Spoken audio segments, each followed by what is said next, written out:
भारत के स्कूलों में अक्सर यह पढ़ाया जाता है कि भारत की खोज वास्को डी गामा ने 1498 में की है, जिसको पढ़ करके ऐसा लगता है कि भारत को कोई पहचानता ही नहीं था वास्को डी गामा के आने से पहले। जो कि सरासर गलत है। भारत को पूरी दुनिया पहचानती थी, क्योंकि हमारे मसाले, हमारे प्रोडक्ट, हमारे व्यापारी पूरी दुनिया में जाया करते थे।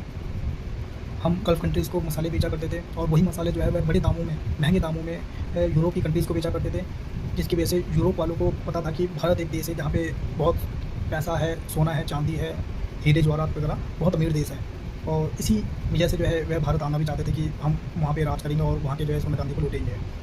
लेकिन वह एक ज़मीन का यूज़ नहीं कर सकते थे। जो एक रास्ता एशिया का आता था, यूरोप के थ्रू, यूरोप और एशिया को जोड़ता था, उस रास्ते पे जो है गल्फ़ कंट्रीज़ वालों का कब्ज़ा हो चुका था।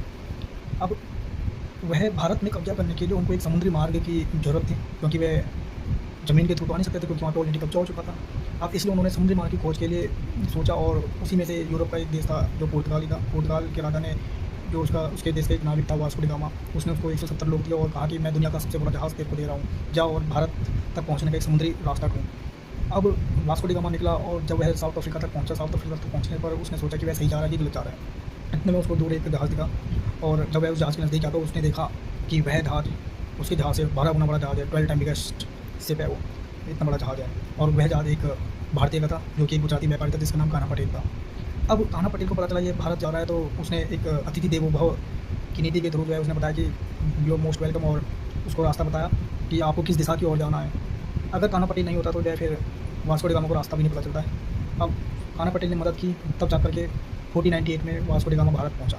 तो निष्कर्ष यही है कि दोस्तों, अगर कोई बोले कि 1498 में वास्को डी गामा ने भारत की खोज करी, तो उसको करेक्ट करिए और बोलिए कि हम वास्को डी गामा ने भारत तक पहुंचने के लिए समुद्री मार्ग की खोज की थी, ना कि भारत की। दूसरा निष्कर्ष यही है दोस्तों कि अगर कोई बोले कि तुमको तो व्यापार करना ही नहीं आता, भारत को व्यापार करना आता ही नहीं था, तो उसको ये भी बता देना कि 1498 में जब भारत के लिए वास्को डी गामा निकला था, उस टाइम हमारा व्यापारी समुद्र से व्यापार करता था, समुद्र के थ्रू अपने जहाज़ से व्यापार करता था।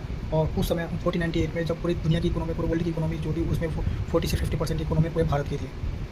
और जब कोई अगर यह भी बोले कि तुमको तो जहाज़ बनाने भी नहीं आते थे, तो बता देना कि जो राजा बोल रहा था कि पूरी दुनिया सबसे बड़ा जहाज़, दुनिया का सबसे बड़ा जहाज़ तेरे को दे रहा हूँ, उससे भी 12 गुना बड़ा जहाज़ हमारे एक व्यापारी का था जिसका नाम कान्हा पटेल था। सो दोस्तों, जय हिंद, जय भारत, हर हर महादेव। धन्यवाद।